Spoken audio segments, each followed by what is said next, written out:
El cuerpo espiritual no tiene carne y huesos.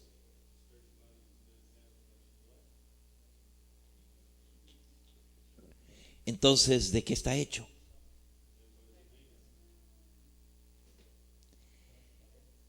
¿Es transparente? ¿Así vamos a resucitar? Pero aquí dice que en la resurrección se siembra cuerpo carnal y se resucita en cuerpo espiritual. Ajá. ¿Cómo será el cuerpo espiritual? ¿Los ángeles tienen cuerpos?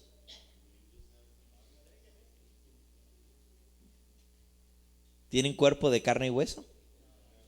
Los ángeles no son cuerpos, los ángeles son espíritus, dice la Biblia. Son espíritus. Ahora, ¿tiene Dios cuerpo?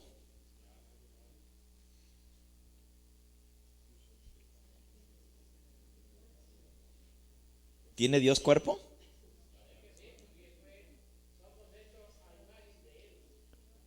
Ajá. Tiene espaldas, tiene pies, tiene manos, tiene dedos, tiene ojos, tiene cabello blanco, dice la Biblia.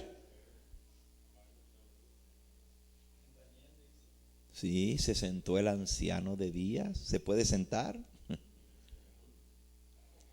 Saben, la naturaleza de Dios es un misterio. Nosotros no podemos describir a Dios humanamente. Sabemos que fuimos hechos a su imagen y semejanza, pero eso no quiere decir que Dios está hecho del mismo material que el hombre está hecho, porque la Biblia dice que el hombre fue hecho del polvo de la tierra y Dios no fue hecho del polvo de la tierra. Es más, Dios no fue hecho. Dios siempre ha sido. Siempre ha existido. Dios no tuvo comienzo ni tendrá fin. Pero es interesante que cuando Cristo resucitó, Él resucitó con cuerpo espiritual. Vamos a leerlo.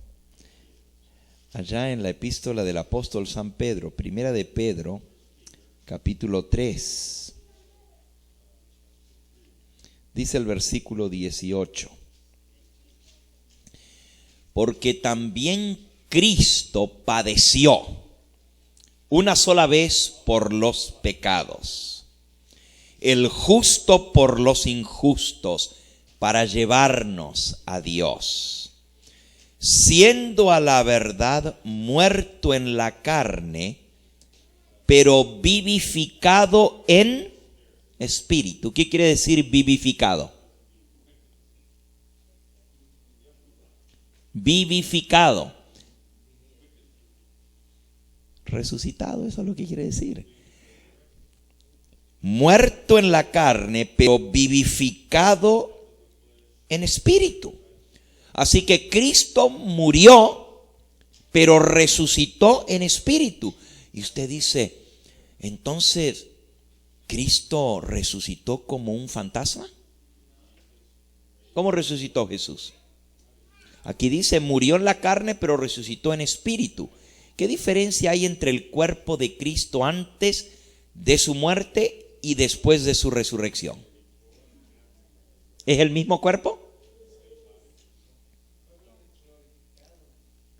Ah, interesante lo que dice el hermano.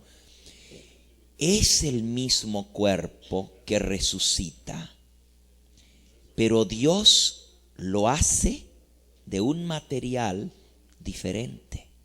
No podemos explicar de qué material porque es Dios que lo hace. La Biblia le llama un cuerpo espiritual, pero la Biblia dice que es un cuerpo glorificado, hecho glorioso, hecho perfecto, hecho eterno, hecho inmortal. Vamos a leer cómo fue que resucitó el Señor Jesús. Vamos a el Evangelio según San Lucas. San Lucas en el capítulo 24. Y ahí se nos habla de la resurrección de Cristo. Cuando Él se apareció a los apóstoles que estaban reunidos. Dice en el versículo 36 de Lucas 24. Mientras ellos aún hablaban de estas cosas, Jesús se puso en medio de ellos y les dijo: paz a vosotros. Y ellos, espantados y atemorizados, pensaban que veían ¿un qué? Un espíritu. Ahora noten, Jesús estaba muerto, lo habían visto cómo murió, lo habían visto enterrado, lo habían visto puesto en la tumba, habían visto que pusieron una piedra para cubrir la entrada a la tumba y que estaba sellada con el sello romano, que había una guardia que estaba guardando la tumba. Ahora de pronto están hablando, vienen dos que venían de camino a Emaús, esa historia está en los versículos anteriores, y dicen: nosotros íbamos caminando y de pronto uno que se nos paró al lado y comenzó a caminar con nosotros por el camino y íbamos platicando bien a gusto. Lo invitamos a entrar a la casa, pero nos venía hablando tan bonito y nosotros le dijimos que estábamos tristes porque Jesús había muerto y nos dijo: ¿por qué estáis tristes? ¿Qué no decía la Escritura que el Mesías tenía que morir y resucitar de los muertos? Y nos abrió el entendimiento y nos mostró por la Biblia que era necesario que el Mesías muriera y resucitara. Pero lo más tremendo es que a la hora de sentarnos a la mesa, contaron ellos, cuando él levantó las manos para bendecir el pan, le vimos las marcas en las manos.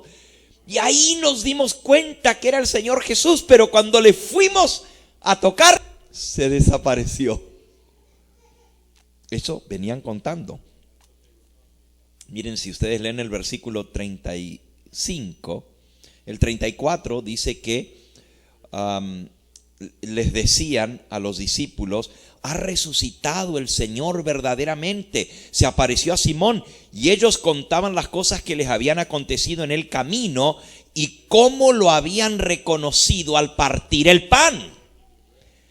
Y mientras estaban hablando de estas cosas, Jesús se apareció, se puso en medio de ellos y les dijo: paz a vosotros. Versículo 37. Ellos, espantados y atemorizados, pensaban que veían espíritu. Pero Jesús les dijo: ¿por qué estáis turbados? ¿Por qué vienen a vuestro corazón estos pensamientos? Mirad mis manos y mis pies, que yo mismo soy. Palpad y ved, porque un espíritu no tiene carne ni huesos, como veis que yo tengo. Y diciendo esto, les mostró las manos y los pies. Y como todavía ellos de gozo no lo creían y estaban maravillados, les dijo: ¿tenéis aquí algo de comer? ¿Los espíritus comen? Y le dieron parte de un pez asado y un panal de miel. Y él tomó y comió delante de ellos. Hermanos, cuando Jesús resucitó con un cuerpo real. Les dijo: toquen, vean, palpen. Un espíritu no tiene carne ni huesos, como veis que yo tengo. Les mostró las manos para que le vieran las marcas en sus manos. Le mostró los pies, les mostró su costado. ¿Se acuerdan que 7 días más tarde estaban otra vez reunidos? Porque esta vez que él se apareció, había un discípulo que no estaba. ¿Quién era el que no estaba? Bueno, había 2 que no estaban, ¿verdad? Judas ya no estaba, pero ese no estaba porque ya no podía estar, ¿verdad? Ese se había ahorcado. Pero el otro que no estaba presente ese día era ¿quién? Tomás. Y cuando los discípulos le contaron: mira, apareció el Señor, estuvo con nosotros, él dijo: yo no lo creo. Hasta que yo no vea, hasta que yo no toque las manos y los pies, hasta que no vea la marca de la lanza que le clavaron en su costado, no voy a creer. Y 8 días más tarde Jesús se apareció otra vez. Y lo primero que dijo es: Tomás. Ahora, cuando los discípulos hablaron con Tomás, Jesús no estaba. Él no estaba ahí. Y sin embargo, cuando Jesús regresó, lo primero que dijo es: Tomás, ven acá. Esa era una prueba que el Señor Jesús conocía lo que ellos habían estado hablando. Él había recibido otra vez el poder como hijo de Dios. Después de su resurrección, volvió a ser lo que era antes, pleno Dios. Como hombre estaba sujeto al cuerpo humano, pero ahora en su resurrección tenía cuerpo de carne y hueso, pero también tenía conocimiento de todo como Dios. Ven, Tomás, ven. Y esa fue la prueba para Tomás, porque Tomás sabía que lo que él había dicho se los había dicho a ellos nomás, y también sabía que no habían visto a Jesús en 8 días. No lo habían vuelto a ver, pero cuando Jesús se apareció, lo primero que dijo es: Tomás, ven aquí. Mira mis manos y mis pies. Mete tu mano aquí en el costado y pon tu mano en mi llaga. Y sé creyente y no incrédulo. Y saben, la Biblia dice que Tomás ni alcanzó a meter la mano. Cayó a los pies del Señor Jesús. Lo adoró y le dijo: mi Señor y mi Dios eres tú. Tú eres Señor. Ahora, Jesús resucitó con un cuerpo glorificado, pero tenía carne y hueso. Él no hubiera engañado. Él no hubiera dicho: miren que yo tengo carne y hueso, si no los tenía. Tenía un cuerpo espiritual, porque la Biblia dice que resucitó en espíritu, pero los espíritus no tienen carne y hueso. Entonces, ¿cómo puede ser? Bueno, no hay ninguna contradicción. El cuerpo glorificado es un cuerpo espiritual, pero que tiene carne y hueso. Interesante. Vamos a leer otro texto. Vamos al libro de Filipenses, al capítulo 3. Filipenses, capítulo 3.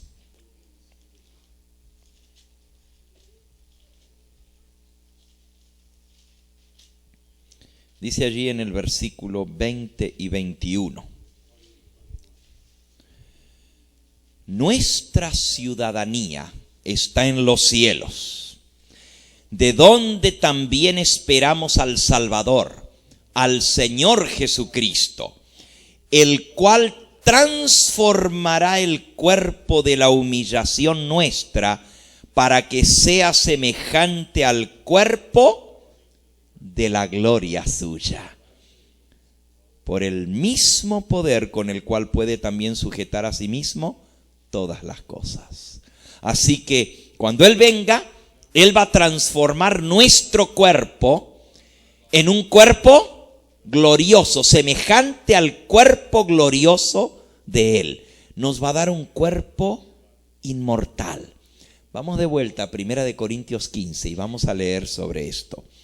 1 Corintios 15, donde estábamos leyendo hace un momento sobre la resurrección de los muertos, que decía que vamos a resucitar con un cuerpo espiritual.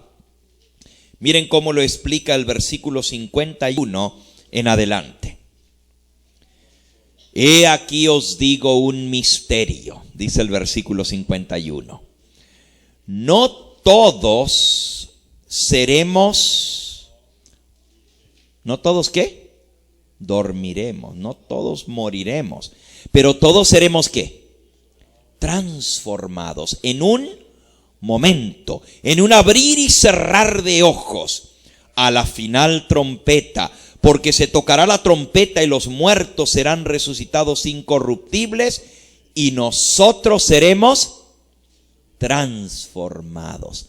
¿Notaron? Los muertos van a resucitar incorruptibles, pero los vivos seremos transformados.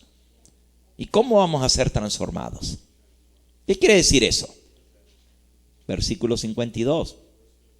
Es necesario que esto corruptible sea vestido de incorrupción, que esto mortal sea vestido de inmortalidad.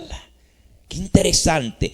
El cuerpo carnal que tenemos que se enferma, que se envejece, que ya cuando llegamos a cierta edad nos comienza a doler por aquí, la artritis por allá. Este cuerpo corruptible, este cuerpo que se enferma, este cuerpo que se envejece, que decae, dice que va a ser transformado en un cuerpo incorruptible. Qué tremendo, ¿verdad? Ustedes se acuerdan cuando eran jóvenes, ¿no es cierto? Esa flexibilidad que tienen los jóvenes, ¿no es cierto? Los jóvenes no se dan cuenta y ya miran a los que somos un poquito menos jóvenes que ellos, ¿verdad? Y nos miran, pobre. Pero un día van a llegar ahí también y se van a dar cuenta que no es cuento, que las cosas, los años no vienen solos, ¿verdad? Ya no nos sentimos igual, aunque en el corazón, en la alegría, en la manera de ser podamos sentirnos jóvenes todavía, pero el cuerpo no responde de la misma manera como antes. ¿Por qué? Porque el cuerpo envejece, el cuerpo decae, el cuerpo es corruptible, pero Dios nos va a dar un cuerpo incorruptible.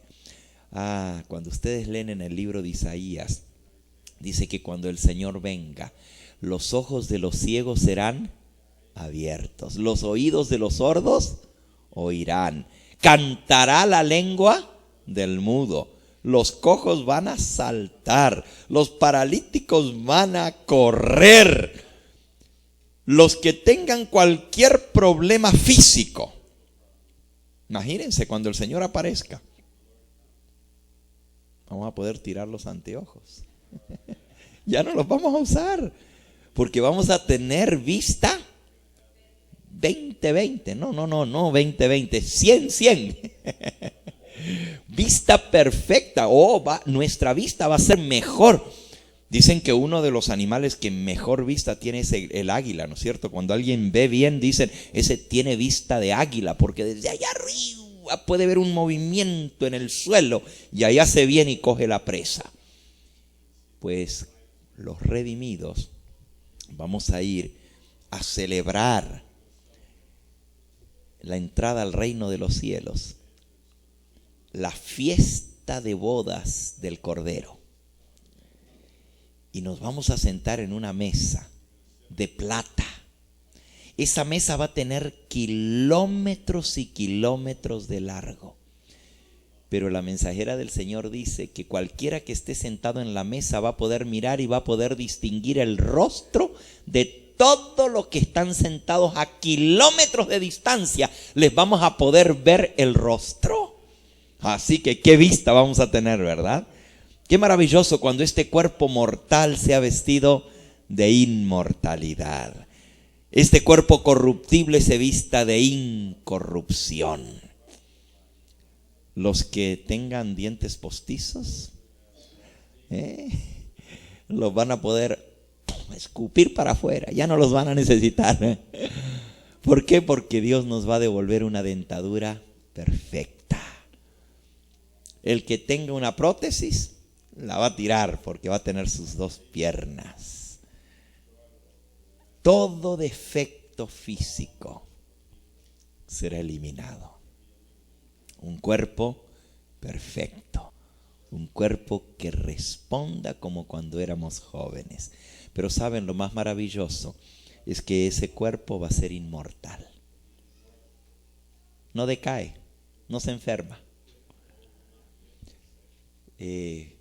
Cuando tus seres queridos resuciten, ¿cuántos de los que están aquí tienen algún ser querido que quisieran volver a ver? Que la muerte se los arrebató.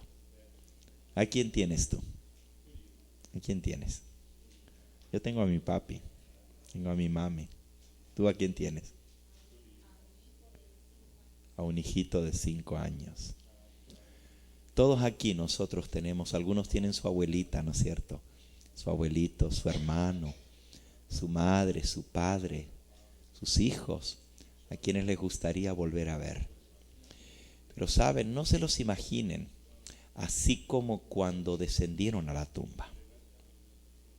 Van a resucitar diferentes.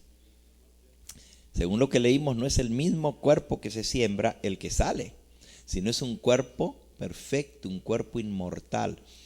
Saben, yo no conocí a mi papá de joven, cuando él era joven, porque yo soy hijo de la vejez. Mi papá tenía 55 años cuando yo nací.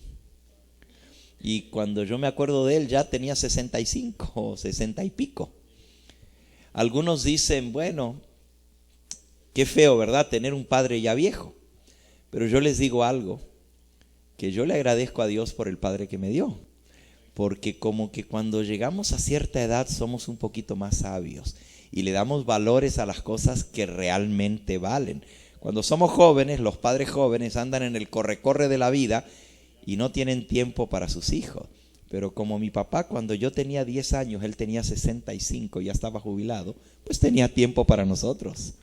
Pero ¿por qué les cuento de mi papá? Porque mi papá era una persona muy activa aún con sus 70 y pico de años. ¿Saben? Él era tesorero de la iglesia hispanoamericana en Los Ángeles, California.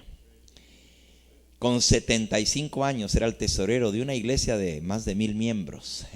Yo me acuerdo que nos ponía a los hijos y a mi mamá también a contar monedas y a poner todas las quarter juntas y las de a 5 y las de a 10 y las de centavo y a meterlas en esos sobrecitos que venían contando el dinero de la iglesia. Y mi papá era un señor bien mayor, pero era también el director de los conquistadores y los guías mayores. Y usted dice, pero ¿cómo un señor de 75 años, director de los conquistadores? Si casi siempre ponen a muchachos jóvenes. Yo me acuerdo haber ido a la isla Catalina. ¿Cuántos se conocen el área de Los Ángeles? ¿Se acuerdan de la isla Catalina frente a Los Ángeles? Una vez fuimos allá con los jóvenes y llegamos en el barco, nos bajaron y bueno, a la playa, corriendo a bañarnos. Y había como varias millas, posiblemente 2, 3 millas o más dentro del mar, una plataforma donde llegaban los barcos, como un dock, ¿no? un muelle. Y mi papá dice, a ver muchachos, a nadar hasta el muelle. Y todos los muchachos jóvenes, 14, 15, 16, 18 años, nos tiramos al mar a nadar. Y mi papá, cuando vio que todos se tiraron, se tiró. Y saben, cuando llegamos al muelle, mi papá estaba sentado allá en el muelle esperando. ¿Qué pasó con esta juventud? 75 años y nos ganó a todos nadando. Fue el primerito que llegó al muelle. Ni cuenta nos dimos cuando nos había pasado. Era un hombre con mucha vitalidad, con mucha fuerza. Lo último que yo me acuerdo de él, yo me iba para Costa Rica y me fui a despedir de mi papá. Y él vivía en Pasadena, tenía una casa de 2 pisos. Y voy yo a decirle, papá, ya me voy para Costa Rica, venía a despedirme. Y me lo encuentro a mi papá pintando la casa, para ese entonces tenía 80 años, pintando la casa el 2º piso. Pero no nomás pintando la casa, resulta que había puesto una escalera arriba de otra escalera. En lugar de tener una de esas escaleras que se extienden para llegar, solamente tenía una escalera corta y le montó a esa escalera otra escalera arriba y la había atado con una soga. Y esa escalera estaba media así. Y mi papá montado allá arriba de la 2ª escalera pintando la casa con 80 años. Eso es lo que yo me acuerdo de mi padre. Pero saben, se enfermó. Y comenzó a decaer. Allá en Costa Rica tuvo un derrame cerebral y ya después no podía caminar. Y fue perdiendo peso. Y ese hombre grandote, miren sus manos. Yo me acuerdo que siempre le ponía las manos mías a la de mi papá. Y la de mi papá era como el doble de la grande que la mía. Una mano grandota tenía él, un hombre muy robusto, grande. Comenzó a decaer y a decaer y a decaer. Y lo último que me acuerdo de él es verlo allí en una cama, tullido, delgado, consumido, la piel y los huesos. Y al pensar en lo que él fue, preferiría recordarlo en sus años mejores, aunque nunca lo conocí de joven. He visto fotos de él. ¿Y por qué les cuento esto? Porque el día que nuestros seres queridos resuciten, no van a resucitar así como los pusimos en la tumba. Van a volver a la vida con un cuerpo inmortal, perfecto, un cuerpo en la lozanía de la juventud. Y yo no me imagino cómo era mi papá con 33 años, pero bueno, miro a mi hijo con 30 años de edad y pienso quizás así era mi papá. Qué hermoso será la venida del Señor Jesús. Cuando veamos a nuestros seres queridos con un cuerpo inmortal. Yo también espero que el Señor nos devuelva un hijito. Y nos va a tocar otra vez cargar. Porque el Señor nos va a devolver a esos hijos que la muerte nos arrebató. Qué hermoso es pensar en estas cosas. Cuando el Señor venga, todos los muertos en Cristo resucitarán primero. Y nosotros seremos transformados y juntos seremos arrebatados a ver al Señor Jesús en los aires. Estaremos 7 días ascendiendo al cielo. En una procesión triunfal. Cristo nos podría trasladar al cielo como en un ascensor en segundos, si Él quisiera, porque los ángeles se mueven a una velocidad tremenda. La Biblia dice que cuando el profeta Daniel estaba orando, no había terminado de orar cuando ya el ángel estaba al lado de él. Y dice, cuando tú comenzaste tu oración, Dios me dio la orden y aquí estoy para responderte a tu oración.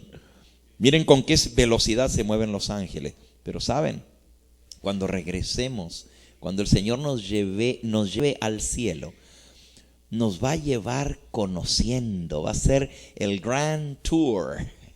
Nos va a llevar en un viaje de reconocimiento. He's gonna show us off. Él nos va a mostrar por el universo. Aquí traigo a mis trofeos. Aquí traigo a los redimidos. Y va a haber una entrada triunfal en el cielo. Mañana vamos a hablar un poquito acerca de eso, de la bienvenida que el Señor nos va a dar en el reino de los cielos. Les hago una pregunta. ¿Cuántas puertas tiene la ciudad eterna de Dios, la Nueva Jerusalén? How many doors? ¿Cuántas? ¿Y qué nombres hay escritos en las puertas? Son 12 puertas y tiene 12 nombres escritos, que son los nombres de las 12 tribus del pueblo de Israel. La ciudad también tiene 12 cimientos y en los 12 fundamentos tiene escrito 12 nombres. ¿Cuáles son los 12 nombres? ¿Los 12 nombres de qué? De los 12 apóstoles. Ahora, ¿por cuál puerta vamos a entrar? ¿Por cuál puerta entraremos? Son 12 puertas. ¿Ustedes creen que Dios hizo 12 puertas nomás para que usemos una? No. Dice el Salmo 24 que dirán: abrid, oh puertas, vuestras cabezas, y abríos vosotras puertas eternas, y entrará el Rey de gloria. Isaías 26:2 dice: abrid las puertas y entrará la gente justa, guardadora de verdades. Abrid las puertas. Las puertas de la ciudad de Dios se van a abrir. Mañana vamos a hablar un poquito de esto. Antes de entrar en la ciudad, Jesús va a ceñir a cada uno de los redimidos con una corona de oro, una diadema. La coronación de los redimidos va a ser antes de entrar a la ciudad. Va a ser fuera de la ciudad, sobre el mar de cristal, ese mar de vidrio que como está tan mezclado con el reflejo de la gloria de Dios, parece que fuera mezclado con fuego, pero es por lo mucho que brilla por la gloria de la presencia de Dios. Se le llama el mar de vidrio, el mar de cristal, y sobre el mar de cristal va a ser la coronación de los redimidos. Y luego el Señor nos va a formar por tribus. Nos vamos a literalmente formar. Al frente de los redimidos va a haber 12,000 sellados de una tribu. Y detrás de ellos todos los que son de esa tribu. Los 12,000 que están al frente son parte de los 144,000. Vayan al libro de Apocalipsis, al capítulo 7. Apocalipsis capítulo 7. Dice el versículo 3: no hagáis daño a la tierra, al mar, ni a los árboles, hasta que hayamos sellado en sus frentes a los siervos de nuestro Dios. Y oí el número de los sellados: 144,000 sellados de todas las tribus de los hijos de Israel. De la tribu de Judá, 12,000 sellados. De la tribu de Rubén, 12,000 sellados. De la tribu de Gad, 12,000 sellados. De la tribu de Aser, 12,000 sellados. De la tribu de Neftalí, 12,000 sellados. De la tribu de Manasés, 12,000 sellados. De la tribu de Simeón, 12,000 sellados. De la tribu de Leví, 12,000 sellados. De la tribu de Isaacar, 12,000 sellados. De la tribu de Zabulón, 12,000 sellados. De la tribu de José, 12,000 sellados. Y de la tribu de Benjamín, 12,000 sellados. 12,000 de cada tribu. ¿Cuántos son 12,000 por 12? 144,000. 144,000. Qué interesante. Ahora, cada tribu va a entrar por la puerta que le corresponde. La ciudad es cuadrada. It's a square. La ciudad es cuadrada. Y las puertas, obviamente, ¿qué hay en las puertas? Hay un camino. Pasando por en la puerta. El Señor nos va a formar fuera de la ciudad después de coronarnos. Y va a dar la orden y va a sonar la trompeta y se va a escuchar el canto: abríos, oh puertas eternas. Y las puertas se van a abrir de par en par y los redimidos vamos a entrar marchando. Los ángeles nos van a hacer la guardia de honor a ambos lados. Pero al ir entrando, todos los caminos van a dar al centro de la ciudad. Y en el centro de la ciudad está el trono de Dios. Y está el árbol de la vida que sale, que crece a ambos lados del río de la vida, y el río de la vida brota del trono de Dios. En el centro de la ciudad, dice la Biblia que está. Como todos los caminos convergen al centro, los redimidos vamos a ir marchando hasta que lleguemos al centro de la ciudad. Y allí nos vamos a encontrar para la coronación final de Cristo. Cada uno va a marchar según su tribu. ¿Tú sabes a cuál tribu tú perteneces? ¿Sabes? ¿Te gustaría saber? Vamos a ser sellados por tribus. ¿Qué quiere decir eso? Bueno, los psicólogos, los que estudian la naturaleza humana, dicen que hay 4 temperamentos básicos.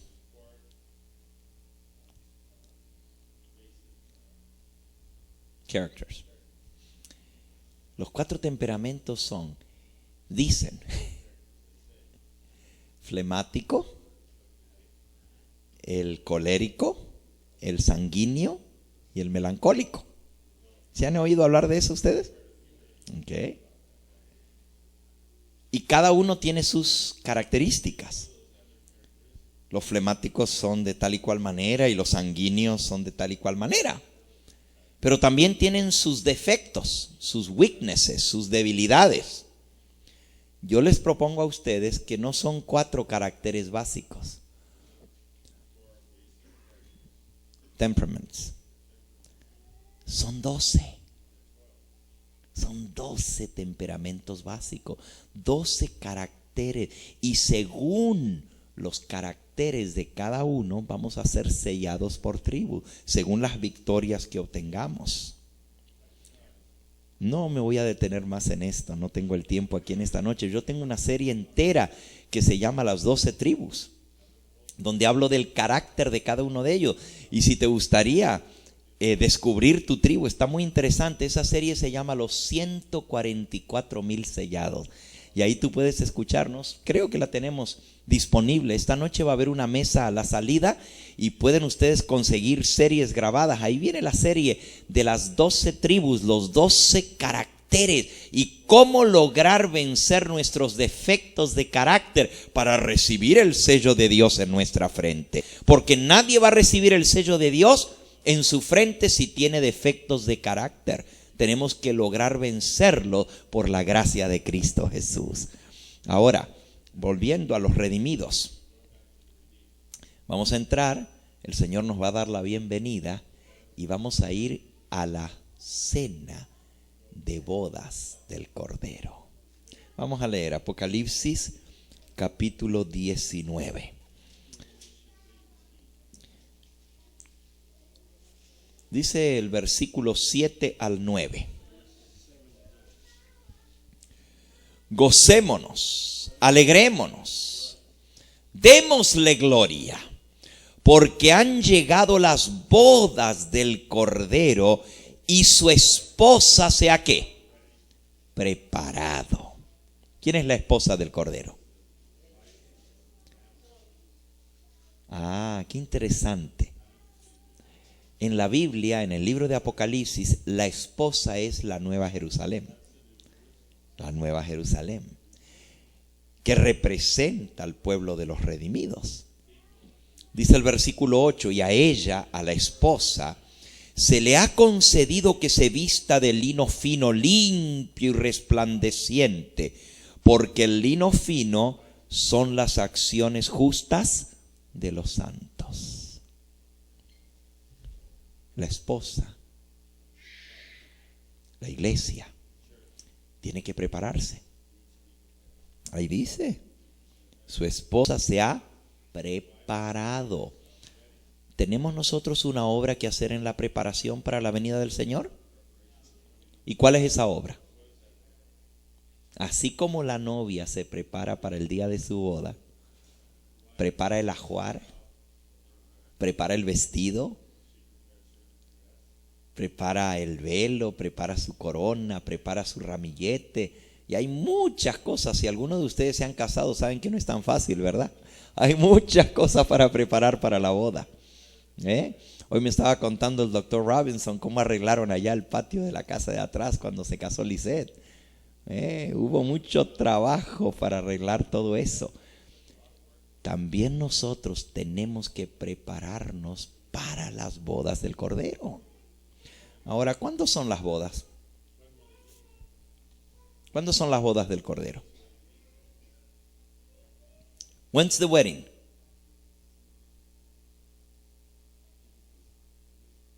When he comes?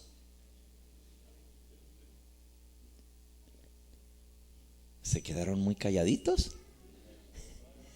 ¿Cuándo son las bodas del Cordero? Miren lo que dice aquí, versículo 7. Gocémonos y alegrémonos y démosle gloria, porque han llegado las bodas del Cordero y su esposa se ha preparado.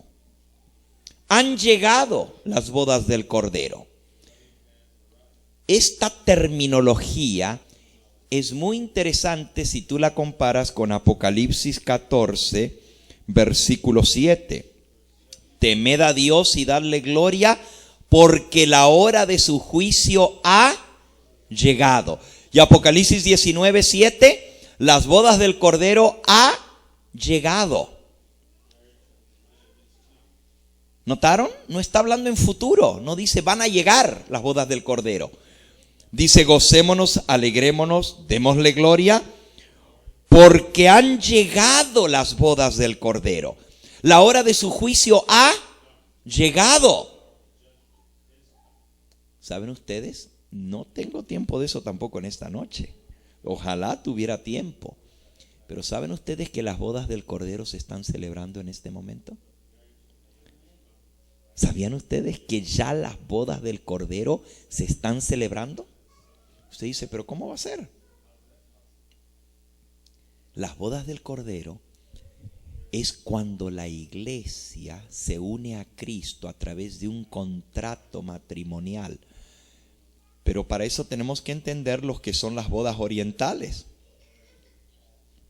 Las bodas orientales no son como las nuestras aquí.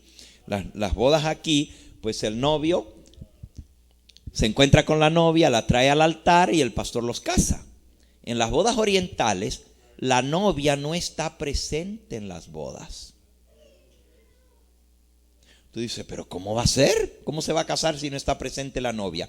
Pues así es. Si usted va a Arabia o si va a Pakistán o va a la India o a otros países, la novia no está presente en la boda, en las bodas orientales, ni tampoco con los chinos. ¿Y cómo no va a estar la novia? Porque el casamiento es un contrato entre el padre de la novia y el novio.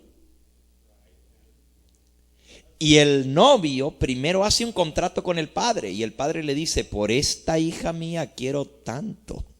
Entonces el novio se va a trabajar, consigue la dote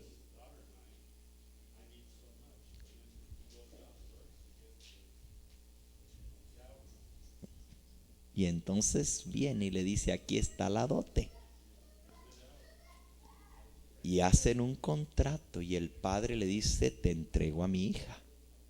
Y se firma el contrato. El padre recibe la paga y el novio recibe la hija.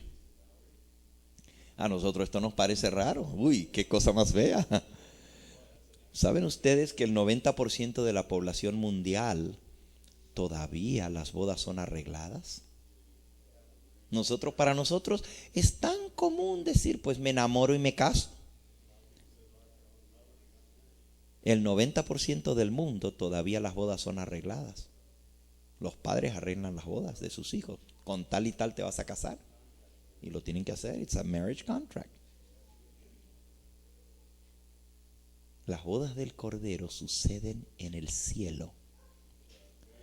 Miren, si ustedes no me creen, es que me están mirando como que dice, ay pastor, ¿qué es lo que usted está diciendo? Se los puedo probar. Si ustedes van al libro de San Lucas, en el capítulo 12, dice allí en el versículo 35, este es un texto paralelo al de la parábola de las 10 vírgenes que estaban esperando la venida del esposo. ¿Se acuerdan de esa parábola en Mateo 25? Donde decía que había 10 vírgenes que estaban esperando la venida ¿de quién? Del esposo.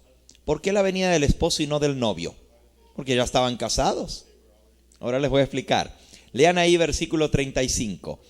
Estén ceñidos vuestros lomos y vuestras lámparas encendidas. Las vírgenes eran las que tenían las lámparas encendidas. Y vosotros sed semejantes a hombres que aguardan a que su Señor regrese de las bodas, para que cuando llegue y llame le abran enseguida. Dice que nosotros somos como los que estamos esperando a que su Señor regrese de las bodas. We are awaiting for the Lord to come back from the wedding.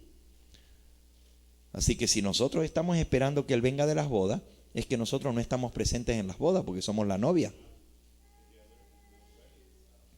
Y la novia no está presente porque el contrato se hace entre el novio y el padre de la novia. Por eso el contrato en el cielo de tu salvación y la mía se hace entre el Padre y el Hijo en el santuario celestial. El juicio investigador son las bodas del Cordero. The investigative judgment, the pre-advent judgment, el juicio antes de la venida de Cristo, son las bodas del Cordero. Y cuando termine el contrato, cuando la iglesia se haya preparado, se haya vestido de lino fino blanco, Él viene a buscar a la novia. Miren, así son las bodas orientales. Primero va el novio con el padre, hacen el contrato, lo firman y el padre dice: ahora sí, mi hija es tuya. Y ahora el esposo, ya no el novio, el esposo va a buscar a la novia que está preparada. Y allá están las vírgenes esperando con las lámparas. Y llega el esposo y recoge a su esposa y la lleva a la casa del padre de él para celebrar la fiesta de bodas. Por eso cuando Cristo venga a buscarnos, Él viene a buscar a su esposa. Miren lo que dice Efesios capítulo 5. Efesios capítulo 5.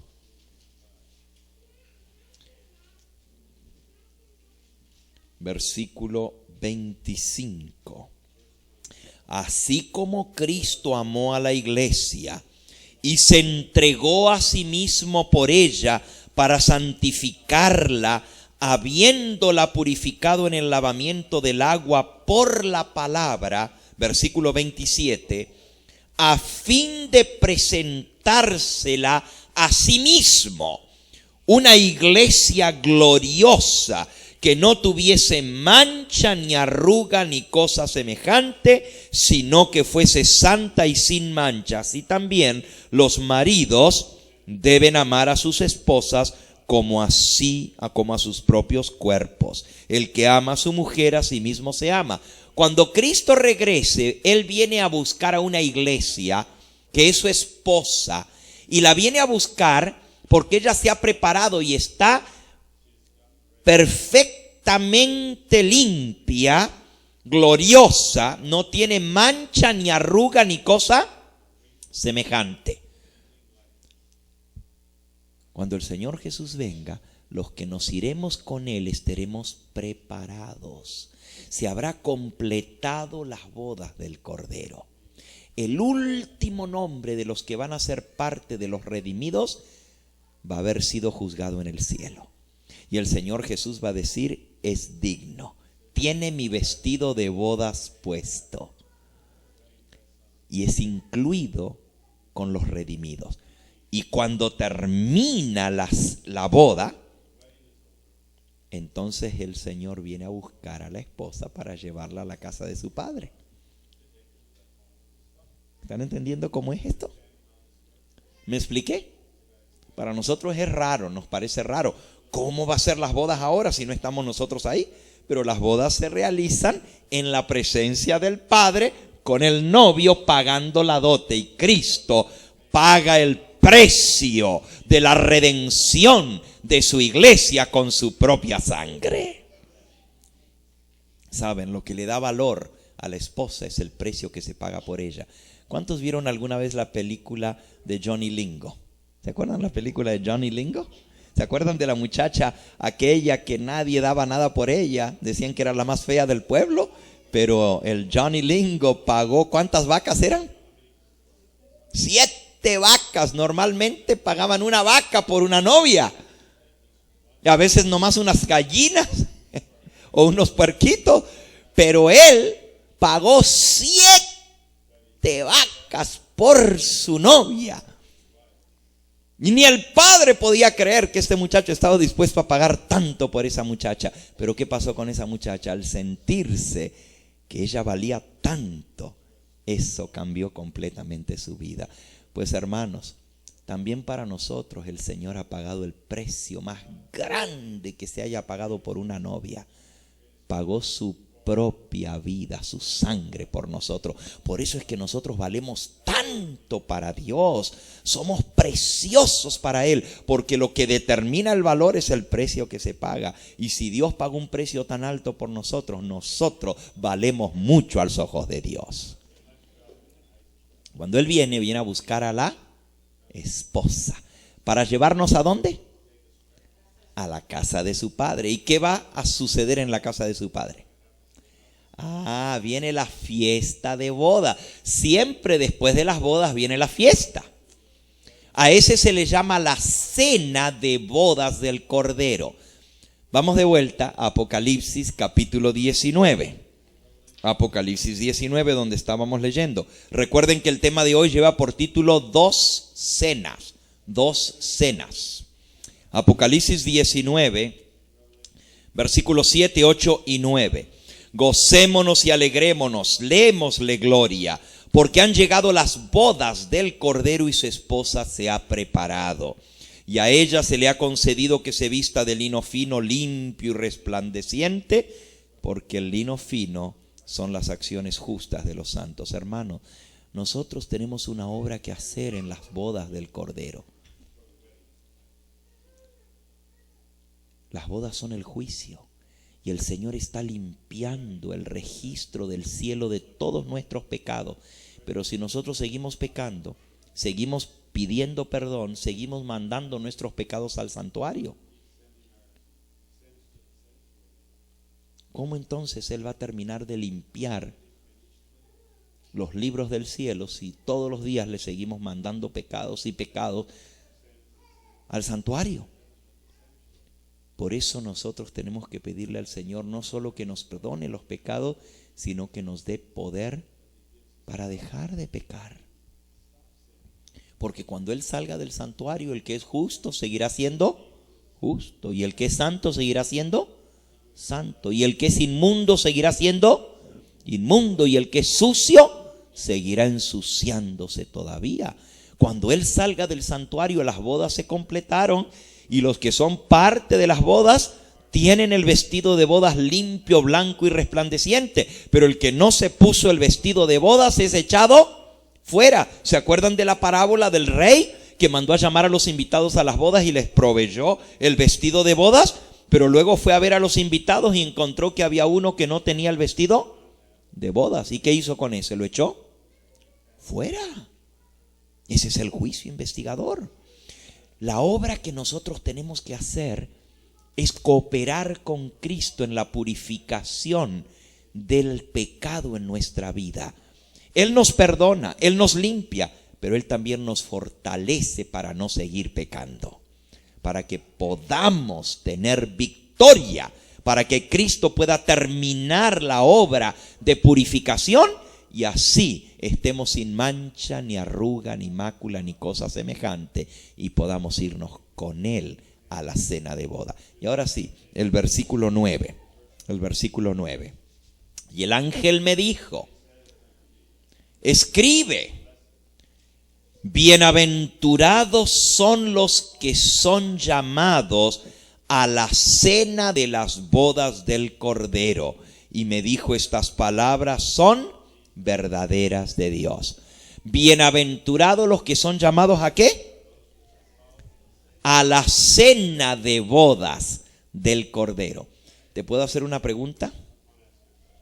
¿Ya recibiste la invitación a la fiesta? ¿Recibiste la invitación a la cena de bodas del Cordero? A esa cena de bodas solo se entra por invitación. You have to have an invitation. Did you get yours? ¿Conseguiste tu invitación? Yo ya recibí la mía. I got mine. Do you have yours? El Señor Jesús extiende la invitación. Pero ¿se acuerdan de esa parábola donde Él mandó invitar? Y los que habían sido invitados a las bodas, uno dijo, era su hijo el que se iba a casar. ¿Se acuerdan de la parábola? El rey tenía un hijo que se iba a casar y mandó invitar a la gente a las bodas. Y uno mandó a decir: no puedo porque compré 2 bueyes y tengo que irlos a probar. Y otro dijo: no puedo porque compré una finca y tengo que irla a ver. Puras excusas.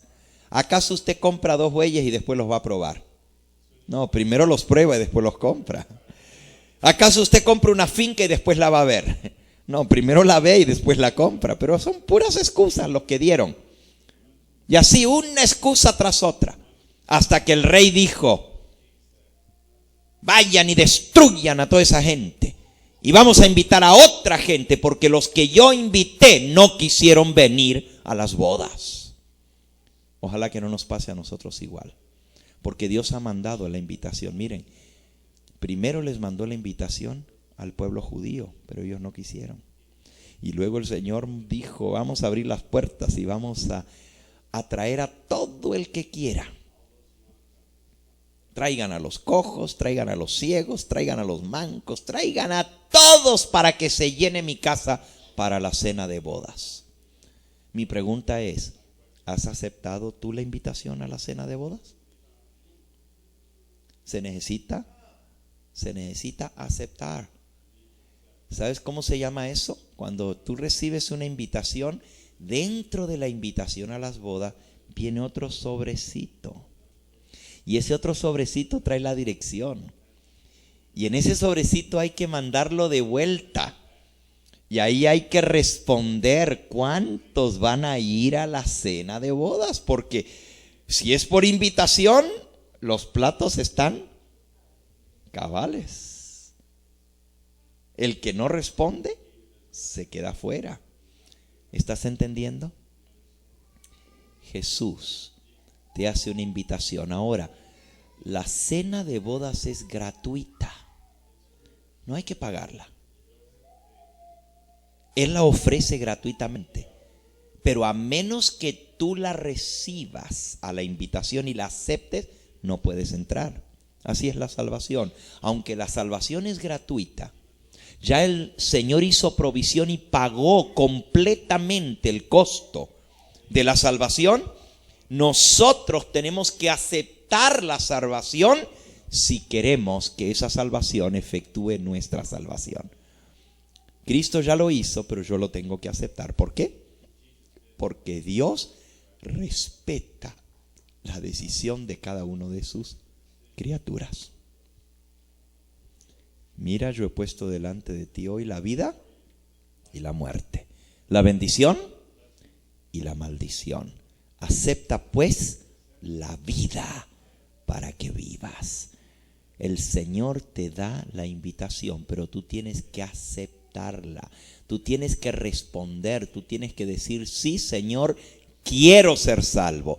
Quiero estar en la cena de bodas del Cordero. Ay, cuando entremos allá va a ser una fiesta maravillosa. El mismo Señor Jesús va a estar a la cabecera de la mesa. Esa mesa de kilómetros de largo, una mesa plateada de plata. Y todos los que nos sentemos en esa mesa vamos a estar allí gracias a la sangre de Cristo Jesús. Ahora, esa es una cena. ¿Tú quieres saber cuál es la otra cena? Déjame leértela ahí mismo en Apocalipsis 19. Te vas a sorprender.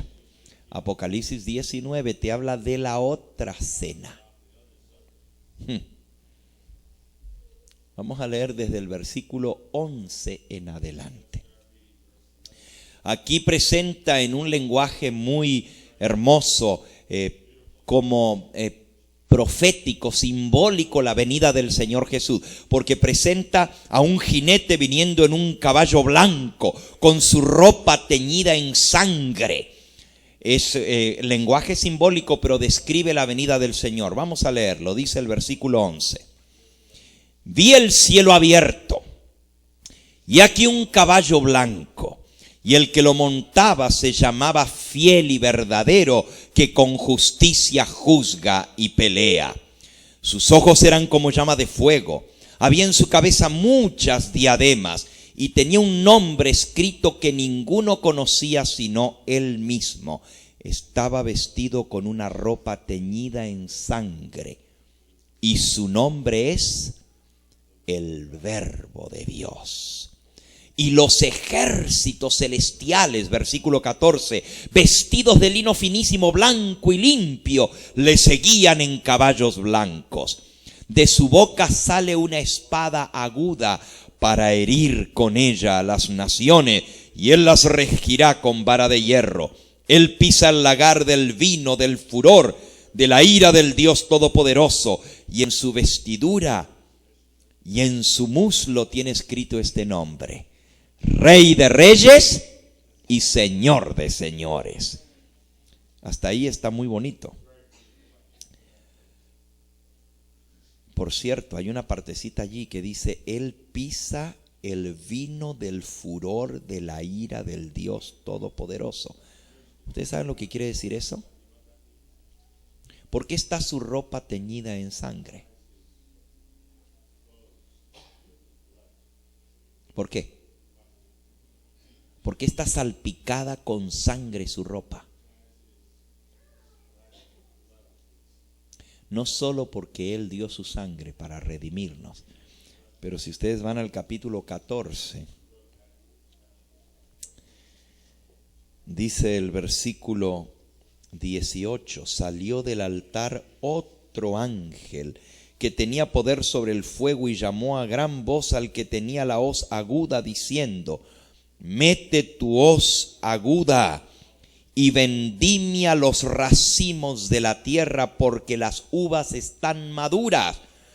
Y el ángel arrojó su hoz en la tierra y vendimió la viña de la tierra y echó las uvas en el gran lagar de la ira de Dios.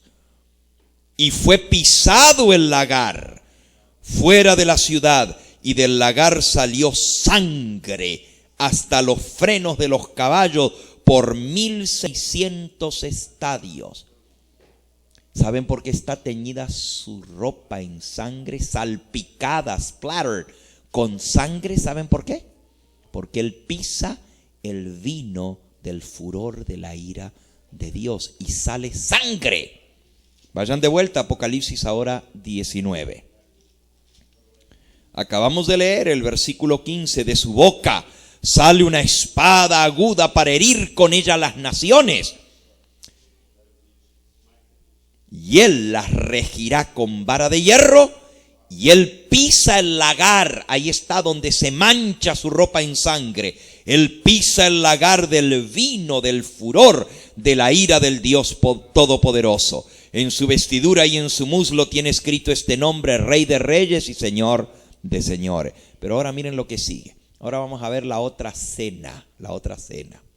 Dice el versículo 17: vi a un ángel, estaba en pie en el sol, y clamó a gran voz diciendo a todas las aves que vuelan en medio del cielo: venid y congregaos a la gran cena de Dios. Esta se llama The Great Supper, God's Great Supper. Esta es la cena de Dios, no la cena de... ¿Quiénes? ¿A quién se les habla? Oh, dice, clamó a gran voz diciendo a las aves que vuelan en los cielos: venid y congregaos a la gran cena de Dios, para que comáis carnes de reyes, de capitanes, carnes de fuertes, carnes de caballos y de sus jinetes, y carnes de todos, libres y esclavos, pequeños y grandes. Y vi a la bestia y a los reyes de la tierra y a sus ejércitos reunidos para guerrear contra el que montaba el caballo y contra su ejército. Ahora noten, hay un ejército que está para pelear contra el que viene montado en el caballo blanco. Pero él dice que saca su espada aguda y hiere con ella las naciones.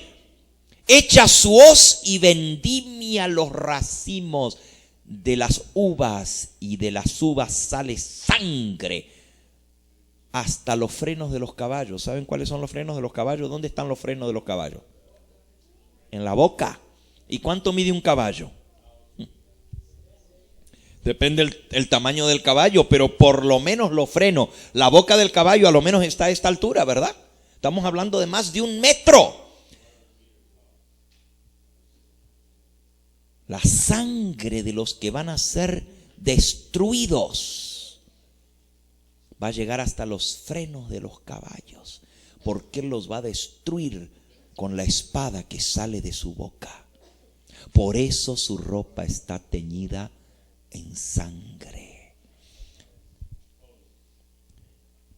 Invita a las aves del cielo: venid, congregaos, comed carnes. Ahora déjenme decirles, los redimidos vamos a ir a la cena de bodas del Cordero. Pero los que no acepten la invitación a la cena de bodas van a estar en la otra cena. Te guste o no, vas a estar en la otra cena. O estás en la cena de bodas del Cordero o estás en la cena de Dios. Solo que los que estén en la cena de Dios no van a estar sentados a la mesa. ¿Saben dónde van a estar? Van a hacer el menú de la cena. Aunque esto sea feo decirlo, todo ser humano que esté vivo en esta tierra cuando Cristo venga, o va a ir a la cena de bodas del Cordero con el Señor Jesús, seremos arrebatados, como ya leímos, en las nubes a recibir al Señor en el aire, y nos iremos con Él a la cena de boda, porque Él viene a recoger a su esposa para llevarla a la fiesta de bienvenida en el reino de los cielos. O estaremos en esa cena o estaremos en la otra cena. ¿Saben cómo va a ser eso, hermanos? Cuando Él aparezca en las nubes del cielo, millones y millones de personas no estarán listos para darle la bienvenida. Lean Apocalipsis capítulo 6. Aquí está la misma terminología de Apocalipsis 19 que acabamos de leer. Venid, comed carnes de reyes, de capitanes, de jinetes, de caballos, de libres, de esclavos, de pequeños y de grandes, dice Apocalipsis 19, 18. Pero miren Apocalipsis 6, versículo 15 y 16. Y los reyes de la tierra, y los grandes, y los ricos, y los capitanes, y los poderosos, y todo siervo y todo libre, se escondieron en las cuevas entre las peñas de los montes, y decían a los montes y a las peñas: caed sobre nosotros y escondednos del rostro de aquel que está sentado sobre el trono y de la ira del Cordero, porque ha llegado el gran día de su ira, y ¿quién podrá mantenerse en pie? Aquí menciona el mismo grupo de gente: los reyes de la tierra, los grandes, los poderosos, los capitanes, los grandes, los chicos, los libres, los siervos. Dice que van a huir despavoridos, se van a esconder en las montañas, en las cavernas de la tierra, y le van a decir a los montes y a las rocas: caed sobre nosotros, escondednos del rostro del que está sentado sobre el trono y de la ira del Cordero. Qué terrible. Yo no quisiera estar en el lugar de esa gente. No van a poder soportar ver al Hijo de Dios.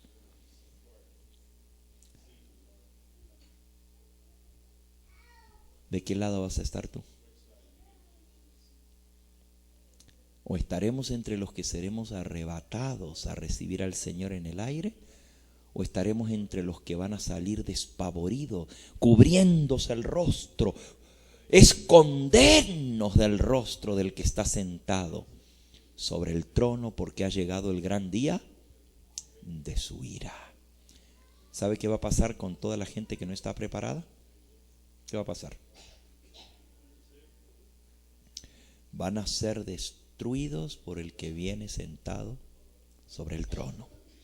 Van a ser fulminados por su presencia. La bestia, el falso profeta y sus ejércitos que van a querer guerrear contra Cristo y contra su pueblo, van a ser destruidos por su presencia. Leamos Segunda de Tesalonicenses, capítulo 2. Segunda de Tesalonicenses, capítulo 2, el versículo 8. Y entonces se manifestará aquel inicuo, a quien el Señor matará con el espíritu de su boca y destruirá con el resplandor de su venida. ¿Qué va a pasar con el inicuo, con el malo, con el rebelde? El Señor lo va a destruir con el resplandor de su venida. No van a poder soportar la venida del Señor. No van a poder aguantar verle en gloria. Recuerden, los redimidos vamos a ser transformados. La Biblia dice que un hombre en su estado mortal, pecador, no puede ver a Dios y vivir. ¿Se acuerdan cuando Moisés le dijo a Dios, quiero verte, muéstrame tu rostro? ¿Qué le dijo Dios? No podrás ver mi rostro porque no me verá hombre y vivirá. Ningún ser humano pecador puede ver a Dios. Por eso los redimidos vamos a ser transformados. Esto mortal será vestido de inmortalidad. Esto corrupto se vestirá de incorrupción. Y con ese cuerpo inmortal podremos soportar la venida del Señor. Pero los impíos que no van a ser transformados, va a haber pecado en su vida. Por eso necesitamos prepararnos. Porque cuando el Señor aparezca, Él es como llama consumidora, como fuego. Miren lo que dice el capítulo 1, ahí donde tienen abierto en segunda de Tesalonicenses. Capítulo 1, versículo 7. Cuando se manifieste el Señor Jesús desde el cielo, con los ángeles de su poder, en llama de fuego, dice el versículo 8, para dar retribución a los que no conocieron a Dios ni obedecen el evangelio de nuestro Señor Jesucristo, los cuales sufrirán, versículo 9, pena de eterna perdición, excluidos de la presencia del Señor y de la gloria de su poder, cuando Él venga en aquel día para ser glorificado en sus santos y ser admirado en todos los que creyeron. Amigo, amiga que me escuchas, cuando Jesús aparezca en el reino de los cielos, los que no hayan hecho la preparación necesaria, dice aquí, los que no obedecen el evangelio. ¿Y el evangelio qué es el evangelio? Las buenas nuevas de salvación. Pero el evangelio no solamente se tiene que aceptar, el evangelio también se tiene que obedecer. Tú tienes que recibir la invitación, pero tienes que permitir que el Señor transforme tu vida, que cambie tu vida. Él te perdona tus pecados, pero también te limpia y te da el poder para vencer. Los que no hayan hecho esa preparación, dice que cuando Él aparezca en las nubes del cielo va a ser fuego consumidor. Va a ser llama de fuego que va a consumir a los rebeldes. Los van a destruir con el resplandor de su venida, dice. Van a ser aniquilados. Donde les tome la venida del Señor, allí van a caer muertos, fulminados.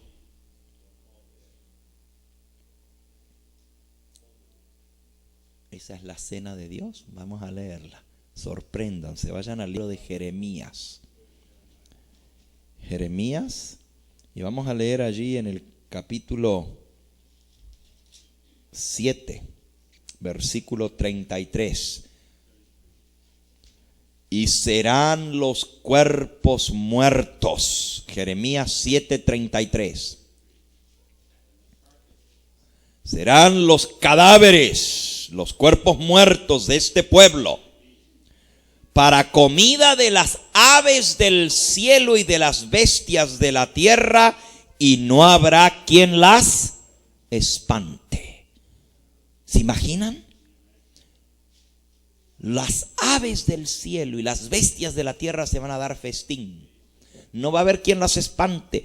Todos los cuerpos muertos van a quedar regados por toda la faz de la tierra. Ahí mismo, capítulo 8 y versículo 2. Quedarán esparcidos al sol, a la luna y a todo el ejército del cielo, a quienes amaron, a quienes sirvieron, en pos de quienes anduvieron, y a quienes preguntaron y ante quienes se postraron.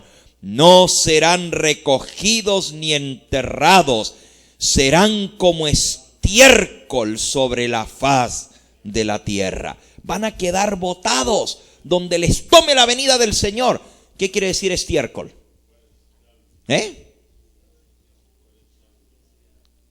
Abono para la tierra, exactamente. Van a quedar tirados, van a servir de abono a la tierra. Las aves del cielo y las bestias de la tierra se los van a comer. Esa es la cena de Dios. Yo no quiero estar en esa cena. Yo no quiero que un hijo mío esté en esa cena. Yo no quiero que un ser querido mío sea parte de esa cena, porque no van a estar sentados a la mesa, sino que van a ser el menú de la cena.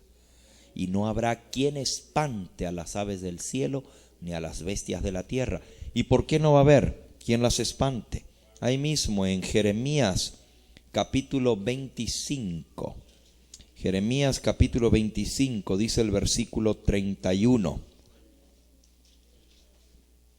Llegará el estruendo hasta el fin de la tierra, porque Jehová tiene juicio contra las naciones. Él es el juez de toda carne. Entregará a los impíos a espada, dice Jehová. Así ha dicho Jehová de los ejércitos. Versículo 32. He aquí el mal irá de nación en nación, y grande tempestad se levantará desde los confines de la tierra. Y el versículo 33. Y yacerán los muertos de Jehová en aquel día, desde un extremo de la tierra hasta el otro. No se endecharán, no se recogerán, ni serán enterrados. Como estiércol quedarán tirados sobre la faz de la tierra. ¡Qué terrible! ¿Por qué dice que no va a haber quien los llore, ni quien los recoja, ni quien los entierre? ¿Por qué? Porque no va a haber nadie. Nomás hay dos grupos: los redimidos y los perdidos. No hay otro grupo. O tú estás con los que se van a la cena de bodas del Cordero. El Señor viene a recoger a su esposa y a llevarla con Él. O estarás en la cena de Dios. No va a haber quien te llore, ni quien te recoja, ni quien te entierre. Las bestias del cielo, las bestias de la tierra y las aves del cielo se comerán los cadáveres que quedan tirados por toda la faz de la tierra. Los sopilotes se los van a comer.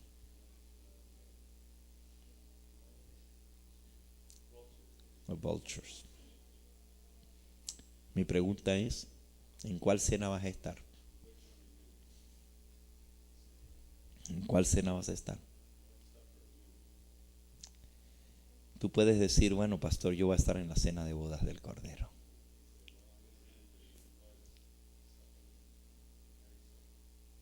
El asunto es que para eso tienes que aceptar la invitación ahora.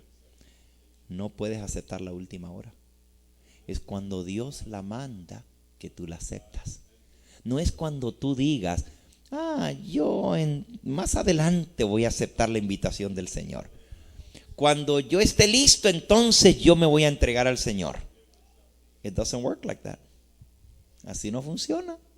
Es cuando Dios te llama que tú tienes que responder. Es cuando Él te invita que tienes que venir. Es cuando Él te manda la invitación que tienes que responder. No a tu antojo, sino cuando Dios te llame. Tú puedes decir: yo voy a estar en la cena de bodas del Cordero, pero si tú no has aceptado la invitación y no has mandado la tarjetita de ¿cómo le dicen? La RSVP, la aceptación, será demasiado tarde cuando tú quieras. Tú sabes que para arrepentirte tú necesitas el poder de Dios. ¿Tú sabes que ni siquiera te puedes arrepentir por ti mismo o por ti misma? Did you know that? Para poderte arrepentir, necesitas la obra del Espíritu Santo. Porque la Biblia dice que Dios es el que da el arrepentimiento. Entonces no diga, yo me arrepiento cuando yo quiero. La gente dice, no, yo cuando yo quiera yo me arrepiento. It doesn't work like that. It's when God says. Cuando Dios dice, cuando Dios te llama, cuando Dios te invita. Cristo dijo, nadie puede venir a mí si el Padre que me envió no lo llamare. Aún para tú venir a Cristo, el Señor te tiene que llamar. Y déjame decirte, en el día del juicio, yo voy a estar allí para decir ante todo el universo que un miércoles pasé por Blythe y les traje la invitación en el nombre del Señor Jesús. Y nadie va a poder negar de que la gente que estuvo aquí en esta noche recibió la invitación, porque yo vine a traérselas en persona de parte de Cristo Jesús. Él te está invitando a aceptar la invitación a la cena de bodas del Cordero. ¿Quieres? No es cuando tú dices, es cuando Dios te llama. ¿Cuántos en esta noche quieren decirle, Señor, yo sé que soy pecador, sé que no tengo derecho al reino de los cielos, sé que si fuera por mí estaría perdido, pero quiero darte gracias por lo que Jesús hizo por mí. Yo quiero darte gracias por esa sangre preciosa que fue derramada. Y quiero decirte, Señor, que ese sacrificio no fue en vano. Creo en ti, creo en tu muerte, creo en tu sacrificio. Creo que tú moriste por mí. Acepto el precio que fue pagado por mi redención. Te recibo, Señor. Y quiero ser salvo. Sálvame, porque tú has prometido que todo aquel que a ti viene, tú no lo echas fuera. ¿Quisieras decirle eso al Señor?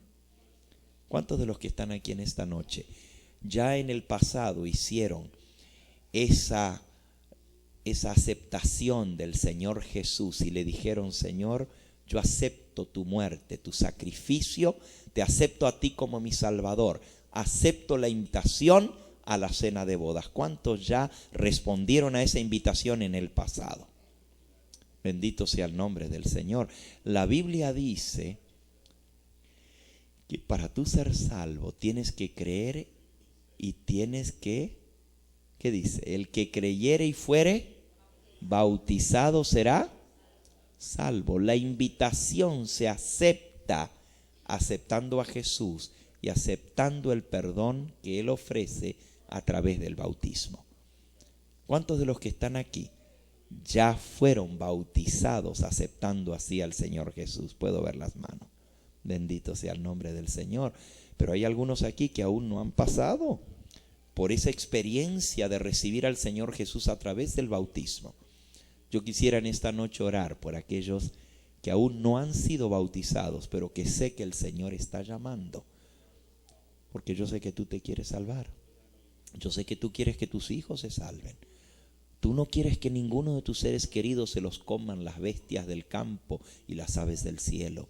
Tú quieres verlos en el reino de los cielos. Vamos entonces a pedirle al Señor que Él haga efectiva la salvación en nosotros a través de su Hijo Jesucristo. Vamos a ponernos en pie y orarle al Señor en esta noche para que Él haga ese milagro en la vida de cada uno de nosotros, porque es un milagro. La salvación es un don de Dios. Y antes de orar, yo quiero invitar a aquellos que aún no han tomado el paso del bautismo, pero que saben que Dios los está llamando, a que entreguen hoy su vida al Señor Jesús, a que le digan, Señor, yo acepto tu llamado, acepto la invitación, no quiero perderme, quiero estar entre los redimidos. ¿Hay alguno aquí en esta noche que aún no ha tomado el paso del bautismo y ahí en el lugar donde está quisiera decir, pastor, ore por mí? Yo quiero prepararme para el bautismo. ¿Hay alguien? ¿Quisieras levantar tu mano? Amén. El Señor te bendiga. Amén. El Señor te bendiga. Amén. El Señor te bendiga, joven. ¿Alguien más que aún no ha tomado el paso del bautismo? Jesús dijo, el que creyere y fuere bautizado será salvo. quiero invitarte en el nombre del Señor a entregar tu corazón a Cristo Jesús. ¿Hay alguien más aparte de esos tres? Quizás hay alguien aquí que fue bautizado o bautizada, pero se ha apartado del camino del Señor y necesita volver a hacer un pacto de salvación contigo, con el Señor Jesús. Hay alguien aquí que tiene el valor de decir: pastor, yo soy esa ovejita. Yo me aparté del camino del Señor. Ore por mí. Yo quiero reconciliarme con Él. Se necesita valor para reconocer que yo perdí el camino, que yo me equivoqué. Pero el Señor te extiende los brazos de amor. ¿Te atreves? ¿Hay alguien aquí que quiere decir: yo soy esa ovejita, pastor, ore por mí? Yo quiero volver al redil. ¿Hay alguien? Levanta tu mano allí en el lugar donde estás. Yo quiero orar por ti. ¿Hay alguien aquí que fue bautizado en otra iglesia? Pero tú sabes que Dios te está llamando a guardar todos los mandamientos de Dios, no nomás 9. También el santo sábado es el día del Señor. Y tú quieres decir: pastor, ora por mí, porque yo quiero estar preparado o preparada para la venida del Señor Jesús. ¿Hay alguien aquí que viene de otra iglesia? Amén. El Señor le bendiga, hermana. Bendito sea el nombre del Señor. ¿Alguien más? Vamos a orar por estas almas que levantaron su mano en esta hora. Vamos a pedirles a todos aquellos que levantaron su mano que se acerquen aquí adelante. La persona que está al lado, tráigalo, acompáñalo a venir aquí adelante y vamos a orar por estas almas que son preciosas a la vista de Cristo Jesús. Vengan.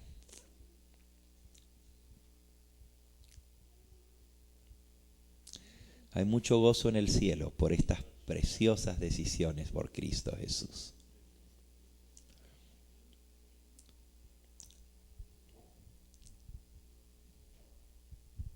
Ven en el nombre del Señor Jesús, ven. Qué hermoso es verle, qué hermoso.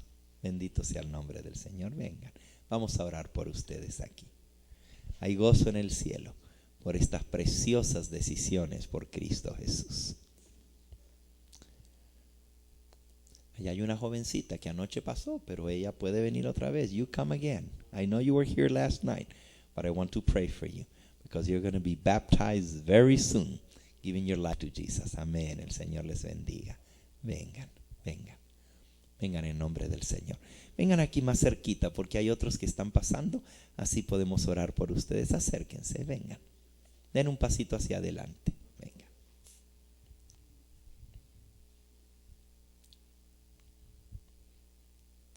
El Señor Jesús dice: el que a mí viene, yo no lo echo fuera.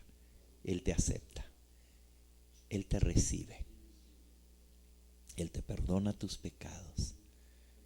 Y Él te da un nuevo corazón y una nueva vida. Lo único que tienes que hacer es creer. ¿Crees? ¿Crees que Él te perdona? ¿Crees que Él te limpia? Pues si lo crees, para el que cree, todo es posible. El Señor Jesús te ayude en esta hora. Vamos a pedirle que Él selle esta decisión en nuestra vida. Oremos. Amantísimo Padre y Dios, una vez más glorificamos tu nombre y te damos gracias porque en tu infinito amor tú enviaste a tu Hijo a este mundo para redimirnos del pecado. Te damos gracias, Señor, por estas almas preciosas que hoy han sellado su vida contigo, haciendo la decisión más importante de todas, recibiéndote a ti como Salvador y Señor. Señor, tú los has invitado a la cena de bodas del Cordero y ellos han respondido. Te pido en el nombre de tu Hijo, el Señor Jesús, que perdones nuestros pecados, que nos limpies de todo pecado, que nos des tu Espíritu Santo para tener el poder para obedecerte y hacer tu voluntad. Que ninguno de los que están aquí se pierdan, sino que todos seamos hijos de redención. Y Señor, también tenemos seres queridos, aún los que ya te hemos aceptado en el pasado. Tenemos seres queridos que aún están fuera del redil. Tráelos a ti, Señor, antes que sea demasiado tarde. Tenemos seres queridos que una vez estuvieron en tus caminos, pero se han apartado de tu iglesia. Tráelos de vuelta a ti, Señor, para que puedan así estar preparados para el día de tu venida. Danos tu bendición, danos el gozo de tu salvación y haznos saber, Señor, de que nuestro nombre está registrado en el libro de la vida, para que cuando tú vengas a buscar a tu esposa, podamos ser parte de esa iglesia gloriosa, sin mancha ni arruga ni cosa semejante, sino que sea santa y sin mancha, para así ser arrebatados, para irnos contigo a las cenas de bodas del Cordero. Despídenos con tu bendición, lo pedimos en el nombre precioso de Jesús. Amén, Señor. Amén. Dale un abrazo a esa persona que está